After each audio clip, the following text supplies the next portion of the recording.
Another way to evaluate if supplier is going to be able to meet your needs and is good is by getting a pre-production inspection. So before you go ahead and actually do business with them, if it's maybe health or a very large order amount, and this is your first time doing business with factory, there's other services other than the post service inspection, which is what most people talk about. But if you need to validate them before and you don't want to go to China, which is what I've done twice, actually going myself and validating them, you can get Topwin to do a pre-production inspection to go ahead and give you all that information that you're wanting to know about them.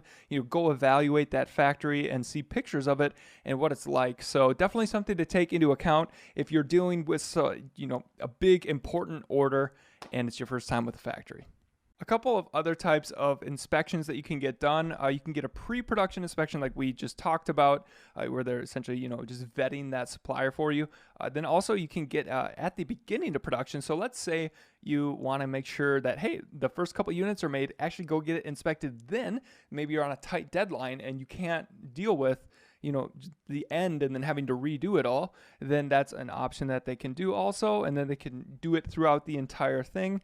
They could be sorting defects for you, like literally going through everything and making sure that there's no defects up front. They also have production monitoring, so you could have somebody going in there and identifying immediately before a product is even made if there's any errors in the process. Now you could also do so obviously the pre-shipment inspection that we talk about, defect sorting, and then they can even go and make sure that it gets into the container properly. So from the beginning to the end, you get an inspection for everything, but don't go overboard with inspection here. Now take into account, now obviously automakers have a lot of inspection because you need that card.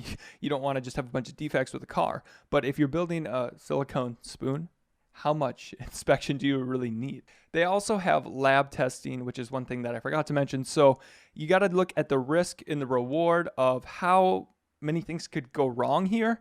Just thought that I'd throw these other options out there so you could be aware if the scenario comes up that you know where to go. So hope you guys enjoyed this, and on to the next video.